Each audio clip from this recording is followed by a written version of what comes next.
ఇప్పుడు నమస్తే అందరికీ. ఇప్పుడు 18వ సందేహం అండ్ సమాధానం. ఆసనాలు చేసేటప్పుడు చెమటలు పట్టకపోతే లాభం రానట్లా అని సందేహం. సమాధానం చూద్దాం.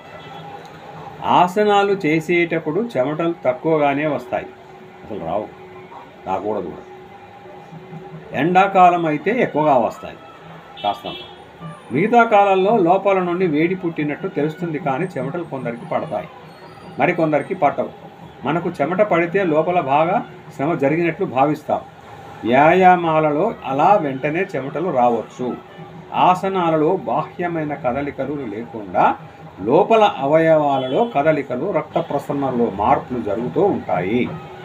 అందువల్లనే వెంటనే చెమటలు రావు.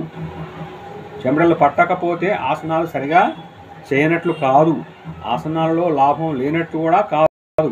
లోపల లాభం అనేది మనం అనుభవిస్తూ ఉంటే తెలిసేది. ఆసనాలు చేసేవారు చెమటలు పట్టాలనుకోవద్దు. మీరు చేయవలసిన కార్యక్రమం మీరు చేస్తే శరీరంలో జరగవలసిన మంచి మార్పులన్నీ జరుగుతాయి. అదన్నమాట. ఆసనాలు చేసేటప్పుడు చెమటలు పట్టకపోతే లాభం రానట్లంటే కాదు, తప్పు అది. ఓకే.